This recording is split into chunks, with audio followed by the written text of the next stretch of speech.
Diretsahang pinangalanan ni dating DPWH Undersecretary Roberto Bernardo ang mga comic back umano sa flood control projects. Kabilang sina Senator Cheese Escudero, dating Senator Nancy Binay at Bong Revilla na birthday pa naman ngayon.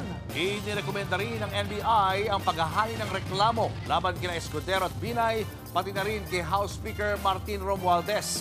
Nasa frontline ng balitang yan si Mean Los Baños.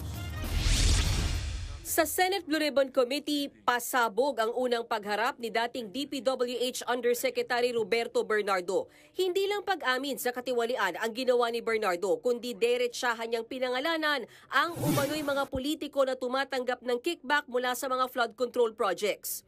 Ako po ay umaamin sa aking maling nagawa. Pinahintulutan ko po ang aking sarili na maging kasangkapan sa pagpapatupad ng isang masamang gawain.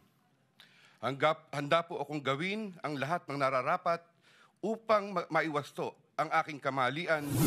Unang idinawit ni Bernardo si Ako Bicol Party List Representative Zaldico.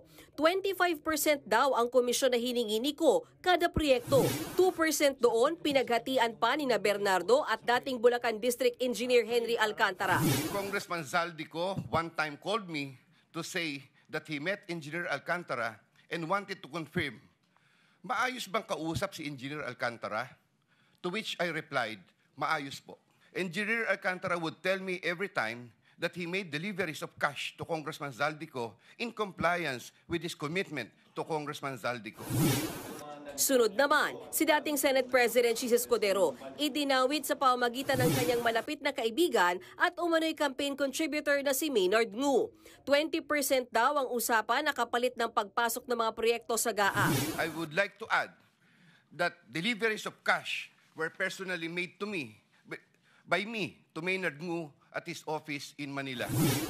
Kwento pa ni Bernardo noong 2023, sinabihan daw siya ni Ngu na makipagkita kay Escudero sa isang wine bar sa Taguig. He told me, alam ko naman ang galawan niyo dyan sa DPWH. Sabihin mo kay Sec magbaba sa akin.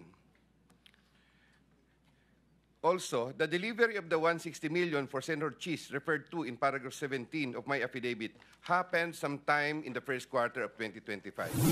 Hindi lang yan. Binanggit din ang pangalan ni DepEd Yusek Trigev Olivar, dating tauhan ni dating Senator Bong Revilla. 15% na kickback naman daw ang usapan sa mga proyekto na umabot sa 2.85 billion pesos na para daw sa Executive Secretary. Kung kukumputin, aabot yan sa mahigit 427 million pesos. Sometime 2024, Yusek Olivar personally called me for a meeting to discuss about unprogrammed appropriations supposedly for the office of the Executive Secretary. Yusek Olivar told me that the commitment is 15%. In his words, boss, 15 yan. Agad namang itinanggi ni Executive Secretary Lucas Bersamin na tumanggap siya. Habang si Revilla, diretsyang humingi daw ng 25% na kapalit ng mga proyekto. Cash daw itong dineliver ni Bernardo kay Revilla. Senator Revilla will appreciate additional contributions for his senatorial re-election bid. Engineer Alcantara collected the 25% commitment, or about 125 million, which was turned over to me and then delivered to Senator Revilla in his house in Cavite. Hindi rin nakaligtas si dating senador at ngayon Makati City Mayor Nancy Binay. 15% ang hiningi raw ng kanyang staff ni si Carlin Villa. 37 million pesos daw ang dineliver ni Bernardo sa bahay ni Binay sa Quezon City. Sa kabila ng pag-amin ni dating Undersecretary Bernardo sa umunoy pakikipagnegosasyon niya sa ilang mambabatas para sa porsyentuhan sa mga flood control projects, itinanggi naman niya na may kinalaman siya sa tinatawag na 2020-2040 scheme. Yan daw yung hatian sa kickback ng ilang DPWH officials. Wala rin daw siyang alam kaugnay sa mga ghost projects. Ayon naman kay dating DPWH Assistant District Engineer Bryce Hernandez, maliit ang 15% na sinasabi ni Bernardo na kickback umano ng ilang senador. 25% daw ang minimum niyan. Pag po ganun na senatorial funds, minimum po yung 25%, nagiging 30 pa nga po.